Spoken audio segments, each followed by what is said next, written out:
नमस्कार माझ्या प्रिय विद्यार्थी मैत्रिणींनो. आज आपण कविता क्रमांक 12 रंग मजेचे रंग उद्याचे ह्याचा अभ्यास करणार आहोत. मागच्या व्हिडिओमध्ये आपण पाठ क्रमांक 11 ह्याचा अभ्यास केलेला आहे. आज आपण रंग मजेचे रंग उद्याचे ह्याचा अभ्यास करणार आहोत. ह्या कवितेची कवयित्री आहे अंजली कुलकर्णी. रंग मजेचे रंग उद्याचे या कवितेत कवयित्री अंजली कुलकर्णी यांनी आजच्या संगणयुगातील मानवाचे निसर्गाचा मनमुरुवात आनंद लुटावा, पर्यावरण संवर्धन करावे असा संदेश दिला आहे. जागतिकीकरणाच्या काळात जगणाऱ्या माणसाचा निसर्गाशी असलेला जिव्हाळा तसेच त्याचे निसर्गाशी असलेले संबंध तुटू नयेत यासाठी त्यांनी पर्यावरणाची अधिक चांगल्या प्रकारे जोपासना करावी, तरच त्याला विलोभनीय व निसर्ग सौंदर्याचा खराखुरा आनंद घेता येईल असा विचार ह्या कवितेत कवयित्री अंजली कुलकर्णी यांनी घेतला आहे. रंग मजेचे रंग उद्याचे अंजली कुलकर्णी. त्यांचा जन्म 1958 साली. सुप्रसिद्ध कवयित्री, लेखिका. त्यांनी छान प्रबोधन, वयम, किशोर यासारख्या विविध नियतकालिकातून गद्य व पद्य लेखन केले आहे. त्यांच्या 2 काव्यसंग्रहांना राज्य शासनाने पुरस्कार दिला आहे. गदिमा प्रतिष्ठान, महाराष्ट्र साहित्य परिषद, मराठवाडा साहित्य परिषद, कामगार साहित्य परिषद, भगिनी निवेदिता यासारख्या विविध संस्थांच्या पुरस्कारांनी त्यांना गौरविण्यात आले आहे. त्यांचे अनेक कविता संग्रह, ललित लेखन संग्रह तसेच वैचारिक लेख संग्रह प्रसिद्ध आहेत. रंग मजेचे रंग उद्याचे. रंग म्हणजेच कलर्स आणि मजा म्हणजे फन आणि रंग उद्याचे. रंग म्हणजे परत एकदा कलर आणि उद्याचे म्हणजे tomorrows. The colours of fun and the colours of tomorrow's.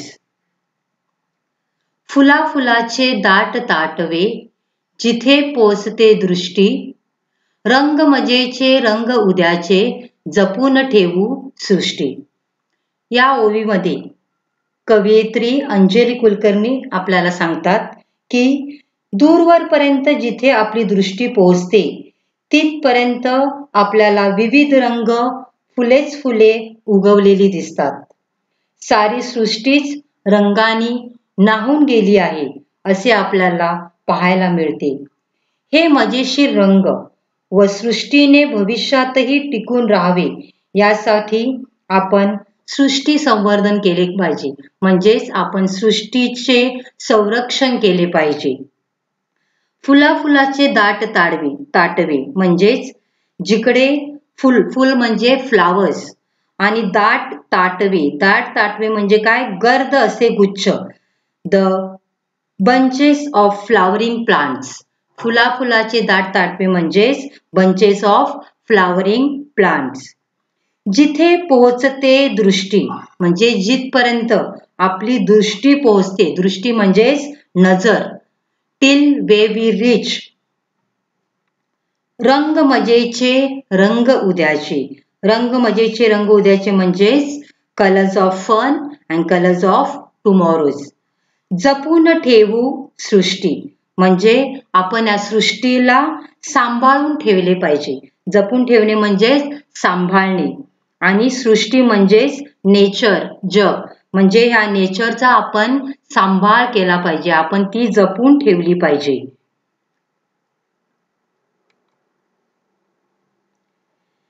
धान्य देईना संगणक हा काळी आई जगवू, मातीमध्ये जे हात राबती तयास देऊ पुष्टी. रंग मजेचे रंग उद्याचे. या ओवीमध्ये कवयित्री आपल्याला सांगू इच्छिते की आपण हल्लीच्या जगामध्ये आपण संगणकाच्या मागे धावत आहोत, परंतु हे संगणक म्हणजेच कम्प्युटर, संगणक आपल्याला धान्य देऊ शकत नाही, संगणक धान्य पिकवू शकत नाही, अन्नधान्याची निर्मिती करू शकत नाही. शेतात धान्य पिकवायचे तर आपल्याला काळ्या आईचीच गरज असते आणि ही काळी आई ह्याचे आपण संवर्धन केले पाहिजे. या मातीत जे शेतकरी राबतात, कष्ट करतात, श्रम करतात, त्यांना अधिक आपण पाठबळ दिले पाहिजे, त्यांना आपण सपोर्ट केला पाहिजे. त्यांनी केलेल्या श्रमाचे त्यांना योग्य पाठबळ मिळेल किंवा योग्य असा मोबदला आपण दिला पाहिजे. तरच आपण काहीतरी साध्य केल्याचं होईल. आपण शेतकऱ्यांना सहकार्य केले पाहिजे. अशा प्रकारे हे आनंदाचे, मजेचे रंग सृष्टीत भविष्यातही टिकून राहावेत, यासाठी आपण सृष्टी संवर्धन केले पाहिजे. संवर्धन करणे म्हणजे काय? या सृष्टीचा सांभाळ करणे, म्हणजेच आपण या सृष्टीचा चांगल्या प्रकारे सांभाळ केला पाहिजे, ती टिकवून ठेवली पाहिजे. आता आपण या ओवीचा शब्दशः अर्थ बघूया. धान्य देईना संगणकहा. धान्य म्हणजेच ग्रेन, फूड ग्रेन्स. संगणकहा म्हणजे कम्प्युटर आपल्याला फूड ग्रेन्स देत नाही. Means computer cannot produce us a food grain. काळी आई जगवू. काळी आई म्हणजेच जमीन, soil. We should protect the black soil.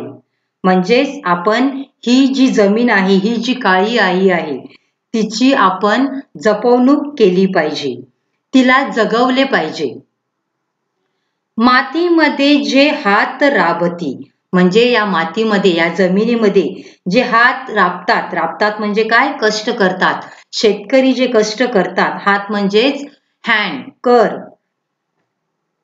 ह्या मातीमध्ये शेतकरी आपल्या हाताने कष्ट करतात, त्यांना आपण काय दिली पाहिजे? तयास देऊ पुष्टी. तयास देऊ पुष्टी म्हणजेच त्यांना आपण, पुष्टी म्हणजेच दुजोरा, सपोर्ट. म्हणजेच आपण शेतकऱ्यांना प्रोत्साहन दिले पाहिजे, त्यांना सपोर्ट केला पाहिजे.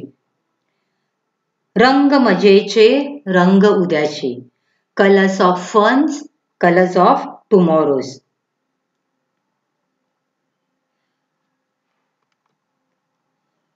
उधळू फेकू बिया डोंगरी, रुजतील देशी झाडे.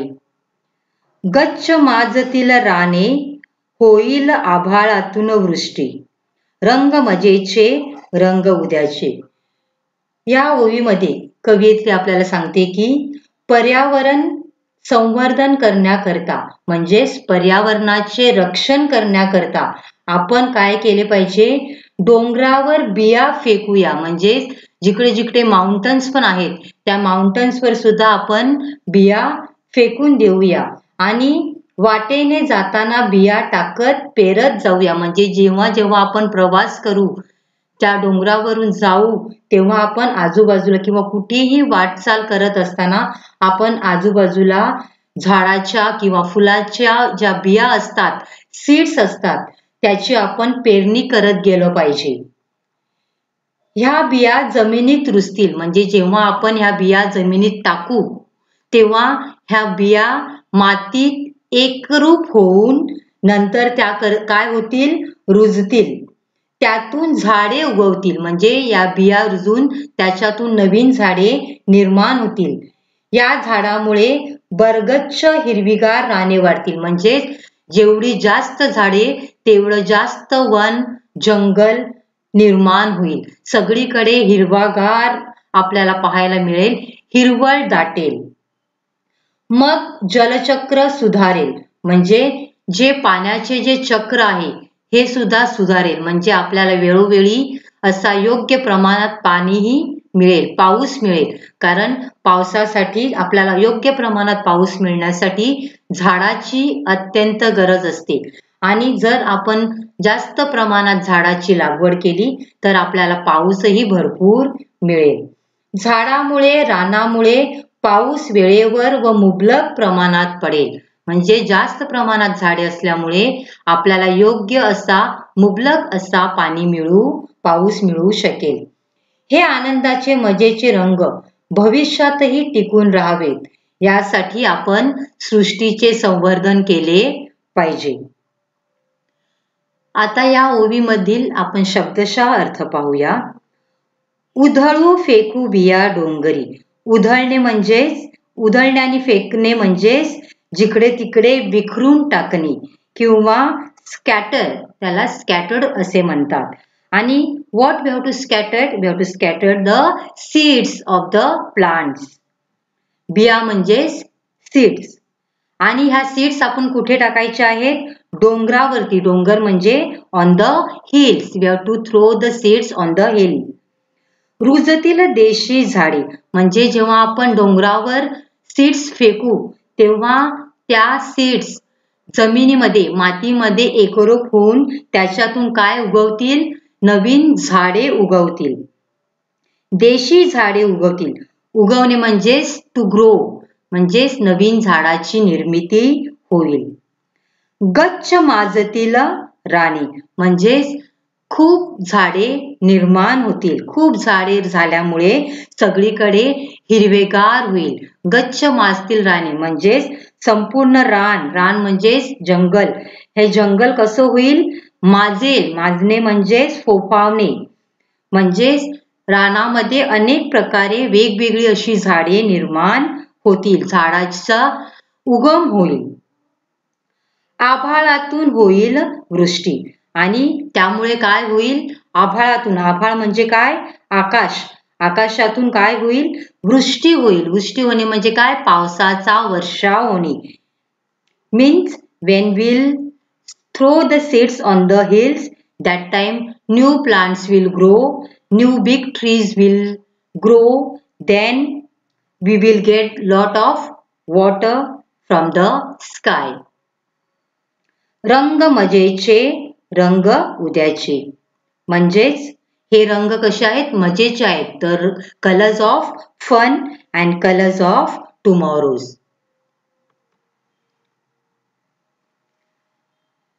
डोंगरातून वाहत येते खळाळते हे पाणी, फेस धवलशा तुषारामध्ये राहाल कैसे कष्टी. रंग मजेचे, रंग उद्याचे. ह्या ओवीमध्ये कवयित्री आपल्याला सांगू इच्छिते की ह्या पावसाचे पाणी नद्यामार्फत डोंगरातून वाहत वाहत येते. या नद्याच्या खळाळत्या पाण्याच्या फेसाप्रमाणे पांढऱ्या फवाऱ्याचा आनंद लुटताना तुम्ही दुःखी कष्टी कसे बरे व्हाल. म्हणजेच आपण पिकनिकला जातो किंवा सहलीला जातो तेव्हा आपण एखादा तिकडे वॉटरफॉल असेल, त्या वॉटरफॉलच्या खाली उभे राहून आपण आनंद घेत असतो. तेव्हा आपल्याला दुःख वाटत नाही. किंवा जेव्हा पाऊस पडतो, पावसामध्ये भिजताना आपल्याला दुःख होत नाही तर आनंद होतो. म्हणूनच हे सृष्टीतील विविध रंग भविष्यातही टिकून राहावेत यासाठी सृष्टीचे आणि पर्यावरणाचे आपण संवर्धन केले पाहिजे, रक्षण केले पाहिजे. म्हणजे जर आपल्याला वाटत असेल की आपल्याला नेहमी असे झऱ्याचे, नदीचे पाणी मिळत राहावे, तसेच पाऊस पडत राहावा, असे जर आपल्याला योग्य प्रमाणात जेवढा पाऊस हवा आहे तो मिळत राहावा, हे असे जर आपल्याला वाटत असेल तर आपण जास्तीत जास्त प्रमाणात झाडे लावली पाहिजेत. आणि जर आपण जास्त प्रमाणात झाडे लावली तर हा आनंद आपल्याला तसेच आपल्या पुढच्या पिढीलाही मिळू शकेल. आज आपण जो आनंद घेत आहोत तो आनंद आपण झाडे लावल्यामुळे नाही तर आपल्या अगोदरची जी पिढी आहे म्हणजे आपले आई वडील किंवा आजी आजोबा त्यांनी मोठ्या प्रमाणात झाडे लावली होती, त्यामुळेच आपल्याला तो आनंद मिळू शकतो. त्यामुळे आपणही नवीन झाडे लावली पाहिजेत. फक्त आपल्या स्वतःचा विचार न करता आपल्या पुढच्या पिढीचाही विचार करून आपण मोठ्या प्रमाणात झाडे लावली पाहिजे. आता आपण या ओवीचा शब्दशः अर्थ पाहूया. डोंगरातून वाहत येते. डोंगरातून वाहत येते म्हणजे काय? डोंगर म्हणजेच हिल्स आणि वाहने म्हणजे काय? फ्लोविंग. म्हणजे डोंगरातून जेव्हा पाऊस खाली पडतो किंवा पाणी खाली पडतो तेव्हा खळाळते हे पाणी. खळाळणे म्हणजे काय? आवाज करत ते खाली पडते. म्हणजे डोंगर जसा झरा वाहत येतो आणि त्या झऱ्याचा असा धबधब आवाज येतो, जेव्हा आपण धबधब्याजवळ जातो किंवा आपण नदीजवळ जातो तेव्हा आपण वेगवेगळे आवाज पाहतो आणि हे आवाज कशाचे असतात? पाण्याचे. म्हणजे हा पाऊस जो आहे हा डोंगरावरून जेव्हा खाली वाहत येतो तेव्हा त्याचा असा खळखळ आवाज येत असतो. फेस धवलशा तुषारामध्ये. फेस धवल म्हणजे काय? लाईक अ फॉर्म, म्हणजे फेसासारखा सफेद. फेस म्हणजे काय? जसं आपण आपल्या घरामध्ये जेव्हा तुमची आई कपडे भिजत घालते एखाद्या बादलीमध्ये, म्हणजे बादलीत ती पाणी घेते, त्या पाण्यामध्ये थोडासा सर्फ पावडर टाकते आणि तो पावडर टाकल्यानंतर थोडीशी ती ढवळते आणि ते ढवळल्यानंतर त्या पाण्याच्या वरती जो फेस येतो सफेद, त्यालाच फेस धवल असे म्हणतात. आणि हा फेस धवल आपल्याला कुठे पाहायला मिळतो? जिकडे अशा प्रकारचे धबधबे असतात. म्हणजे डोंगरावरून जेव्हा पाणी हा खाली पडत असतो तेव्हा त्याचा कलर आपल्याला कसा दिसतो? फेसाप्रमाणे पांढरा शुभ्र. तुषारामध्ये. तुषार म्हणजे काय? थेंब, म्हणजे drizzling the drops of the water, म्हणजे पाण्याचे थेंब जेव्हा छोटे छोटे पडतात ते कसे दिसतात? सफेद फेसासारखे दिसतात.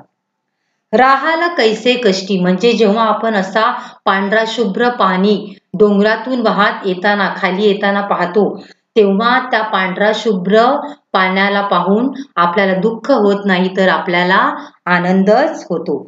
मग आपण कष्टी होत नाही. कष्टी म्हणजेच नाराज होत नाही, म्हणजेच we don't become sad, we feel happy. रंग मजेचे, रंग उद्याचे, म्हणजेच हे रंग कसे आहेत? मजेचे आहेत. Means colours of funs, colours of tomorrows. मिळेल पैसा, मिळेल दौलत, यंत्राच्या संगती, आभाळाच्या छत्राखाली एक अनोखी दृष्टी. रंग मजेचे, रंग उद्याचे, म्हणजेच आजच्या जागतिकीकरणाच्या काळात, म्हणजेच नवीन युगामध्ये हे युग कसं आहे? संगणकाचं युग आहे आणि या संगणक युगात यंत्र व तंत्रज्ञानाच्या साथ सोबतीमुळे, म्हणजेच आपण आपला संपूर्ण जीवन, आपले आयुष्य आपण नेहमी यंत्राच्या आणि संगणकाच्या जोडीला घालवत असतो आणि त्यांच्या सोबतीमुळे आपल्याला संपत्ती आणि वैभव मिळत असते. म्हणजे जसं आपण ऑफिसमध्ये काम करतो आणि ऑफिसमध्ये काम केल्यानंतर म्हणजे आपण नेहमी कम्प्युटर बरोबर असतो किंवा आपण मोबाईल बरोबर असतो किंवा आपण दुसरं काही काम करत असू, परंतु हे काम केल्यानंतर आपल्याला काय मिळते? पैसा मिळतो, संपत्ती आणि वैभव प्राप्त होते. मात्र आभाळाच्या निळाशार छताखाली एका वेगळ्याच समाधानाचा अनुभव येईल. म्हणजे आपण एखाद्या कंपनीमध्ये किंवा एखाद्या ऑफिसमध्ये काम करतो तेव्हा आपण बंद खोलीमध्ये असतो किंवा बंद ऑफिसमध्ये बसून आपण फक्त संगणकाशीच बोलत चालत असतो. परंतु जेव्हा आपण बाहेर येऊ, शेतात काम करू, तेव्हा आपला संबंध कोणाबरोबर येतो? आजूबाजूच्या झाडाबरोबर, पक्षाबरोबर, प्राण्याबरोबर, तसेच आकाशाबरोबर आपला संबंध येत असतो. आणि आपण कोणाच्या छत्राखाली काम करतो? आकाशाच्या छत्राखाली काम करत असतो. Means we work under the shade of sky. वेगळ्याच समाधानाचा अनुभव येईल. म्हणजे जेव्हा आपण आकाशाखाली काम करू, या उघड्या जमिनीवर काम करू, तेव्हा आपल्याला समाधान, सॅटिस्फॅक्शन मिळेल. यासाठी आपण सृष्टीचे विविध रंग भविष्यातही टिकून राहावेत, म्हणून आपण सृष्टीचे संवर्धन केले पाहिजे. म्हणजे आपल्याला जर वाटत असेल की आपल्याप्रमाणे आपल्या पुढच्या पिढीनेही आपल्यासारखा आनंद घ्यावा, या सृष्टीचा अनुभव घ्यावा, सृष्टीचा एक्सपिरियन्स घ्यावा, त्यांनाही या सृष्टीचा आनंद मिळावा, असं जर वाटत असेल तर आपण मोठ्या प्रमाणात झाडाची लागवड केली पाहिजे. आता या ओळीमध्ये काही महत्त्वाचे शब्द आहेत, त्याचा आपण अर्थ पाहूया. मिळेल पैसा, म्हणजे आपल्याला काय मिळेल? पैसा मिळेल, धन दौलत मिळेल. मिळेल दौलत, दौलत म्हणजे संपत्ती, wealth. We will get the money, we will get the wealth when we work with the computers. यंत्राच्या संगती, यंत्र म्हणजेच मशिनरीज किंवा कम्प्युटर्स, म्हणजे जेव्हा आपण मशिनरी बरोबर किंवा कम्प्युटरवरती काम करतो तेव्हा आपल्याला पैसा आणि संपत्ती, दौलत मिळते. आभाळाच्या छत्राखाली एक अनोखी तुष्टी, म्हणजे परंतु जेव्हा आपण शेतामध्ये काम करू तेव्हा फक्त आपल्याला पैसा मिळत नाही, तर आपल्याला काय मिळते?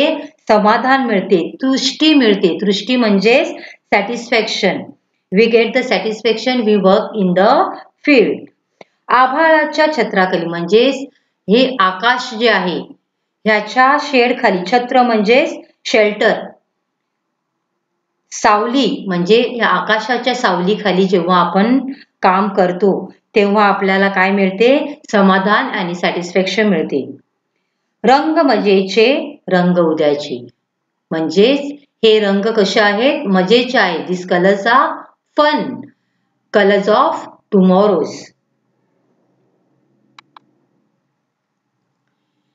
हिरवी हिरवी मने भोवती, किती छटा हिरव्याच्या, गर्व रेशमी सळसळण्याच्या, जगास सांगू गोष्टी, रंग मजेचे, रंग उद्याचे. म्हणजेच ह्या ओळीमध्ये कवयित्री आपल्याला सांगते की हिरवीगार सृष्टी पाहताना आपल्याला हिरव्या रंगाच्या विविध छटा डोळ्यात साठवताना मनेही हिरवीगार होऊन जातील. म्हणजे आपण जेव्हा सृष्टीच्या सानिध्यात येऊ, निसर्गाच्या सानिध्यात येऊ, तेव्हा आपल्याला निसर्गामध्ये वेगवेगळे कलर्स पाहायला मिळतात, त्यांच्या वेगवेगळ्या छटा पाहायला मिळतात. छटा म्हणजे शेड्स, म्हणजे आपल्याला ह्या वेगवेगळ्या छटा पाहायला मिळतात, शेड्स पाहायला मिळतात. आणि हे शेड्स पाहून आपले मन कसे होते? आनंदी होते. या झाडाच्या नुकत्याच उमललेल्या कोवळ्या तुकतुकीत लुसलुशीत पानाच्या सळसळण्यातून विश्वाला पर्यावरण संवर्धन व संगोपनाचा संदेश आम्ही देत राहू. म्हणजेच निसर्गामध्ये जेव्हा झाडाला नवीन पालवी फुटते, ती नवीन पालवी कशी असते? एकदम हिरवीगार. आणि ही हिरवीगार पालवी मोठी होत असताना आपल्याला काय ती संदेश देत असते की तुम्ही या विश्वाचा, या पर्यावरणाचं काय करा? संवर्धन करा. सृष्टीतील हे विविध रंग भविष्यातही टिकून राहतील, यासाठी आपण सृष्टीचे, पर्यावरणाचे संवर्धन केले पाहिजे. म्हणजेच फक्त आपल्यापुरता विचार न करता आपण पुढचाही विचार केला पाहिजे आणि या सृष्टीचे संगोपन, संवर्धन केले पाहिजे. मोठ्या प्रमाणात झाडे लावली पाहिजेत, झाडे जगवली पाहिजेत आणि झाडे वाढवली पाहिजेत. म्हणजेच जर आपण झाडे लावली, ती जगवली आणि ती वाढवली तर आपल्याला आपल्यासारखाच आपल्या पुढच्या पिढीलाही त्याचा आनंद उपभोगता येईल. हिरवी हिरवी मने भोवती, म्हणजे जेव्हा आपण निसर्गामध्ये जातो, एखाद्या बागेमध्ये जातो, तेव्हा आपल्याला आजूबाजूला हिरवी हिरवी मने भोवती, म्हणजेच आपल्या आजूबाजूला सर्वत्र, भोवती म्हणजे सर्वत्र, आपल्या आजूबाजूला वेगवेगळे कलर्स पाहायला मिळतात. हिरवे वेगवेगळे कलर्स असतात. म्हणजेच आपल्याला हिरवा एकच कलर पाहायला मिळत नाही. Then we can see the different shades of green colour. किती छटा हिरव्याच्या, म्हणजे ग्रीन कलर हा फक्त एकच ग्रीन नसतो, तर वेगवेगळे शेड्स आपल्याला निसर्गामध्ये पाहायला मिळतात. एखादं झाड असेल, त्या झाडाच्या बाजूला जाऊन तुम्ही उभे राहा आणि प्रत्येक पानावरती तुम्ही बारकाईने जर लक्ष दिलं तर आपल्याला प्रत्येक पानामध्ये वेगवेगळा कलर पाहायला मिळतो. म्हणजेच काही डार्क ग्रीन असतील, काही लाईट ग्रीन असतील, म्हणजे प्रत्येक पानाचा, प्रत्येक झाडाचा कलर हा कसा असतो? वेगवेगळा असतो. गर्भ रेशमी सळसळण्याच्या, जगास सांगू गोष्टी, म्हणजे गर्भ रेशमी म्हणजे काय? रेशमासारख्या मऊ, सॉफ्ट, सिल्की. सळसळण्याच्या, सळसळण्याच्या म्हणजे निसर्गाच्या गोष्टीचा उत्साह वाढवणे. म्हणजे निसर्गामध्ये जो आपल्याला आनंद मिळतो, हा आनंद आपण दुसऱ्यांना जाऊन सांगितला पाहिजे. म्हणजेच whatever happiness we get with the trees, whatever knowledge we get with the trees, plants and with the nature, that we should go and share with others. रंग मजेचे रंग उद्याचे, म्हणजेच हे कलर्स कसे आहेत? Fun, the colours of fun, colours of tomorrow. म्हणजेच हे वेगवेगळे कलर जे आहेत किंवा वेगवेगळे छटा आपल्याला जे आनंद देत आहेत त्याचा आपण आनंद घेतला पाहिजे आणि तो आनंद दुसऱ्यांनाही कशा प्रकारे मिळेल यासाठी आपण प्रयत्न केला पाहिजे.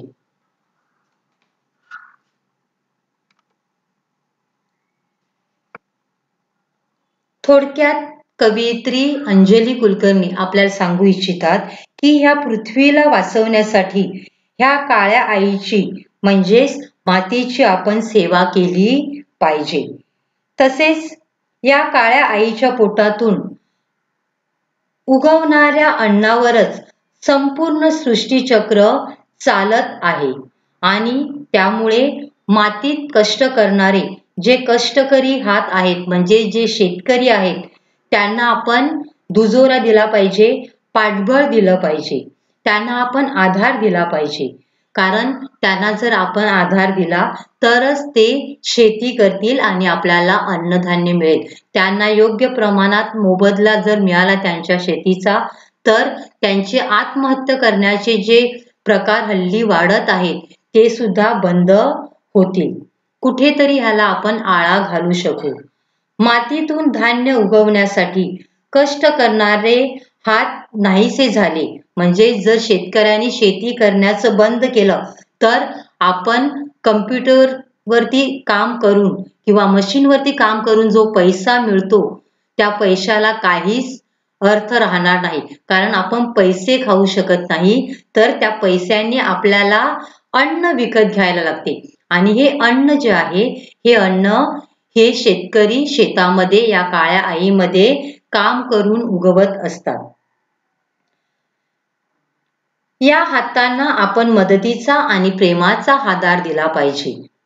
तसेच सध्या प्रचंड प्रमाणात होणाऱ्या वृक्षतोडीमुळे पर्यावरणाचा नाश होत आहे. त्याचा अनिष्ट परिणाम निसर्गावर होत आहे. म्हणजेच आपल्याला योग्य प्रमाणात पाऊस मिळत नाही तर कधी अतिवृष्टी होते.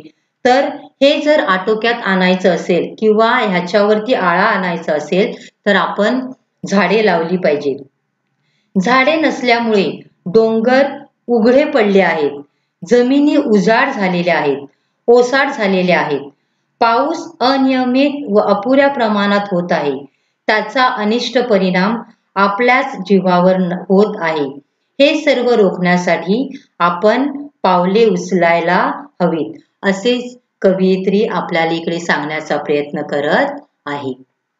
शब्दार्थ: अनोखी म्हणजेच निराळी, उधळणे म्हणजे सर्वत्र फेकणे, काळी आई म्हणजेच जमीन, काळी माती, गर्भरेशमी म्हणजेच कोवळी रेशमासारखी, छटा म्हणजेच शेड, छत्र म्हणजे छाया किंवा छत,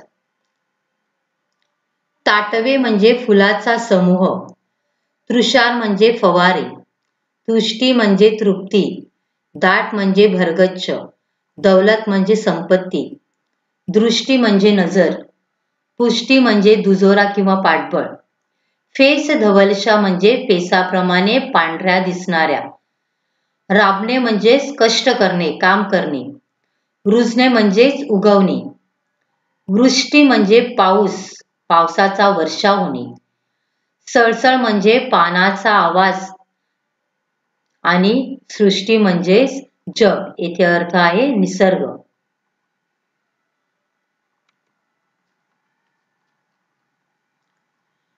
Homework: please complete all the exercise from page number 46 in your Marathi notebook. मी पुन्हा एकदा सांगते, मुलींनो, प्रत्येक कविता किंवा पाठ संपल्यानंतर त्या कवितेच्या आणि पाठाच्या मागे असलेली कृती तुम्ही आपल्या मराठीच्या वहीमध्ये लिहून काढायची आहे. Thank you.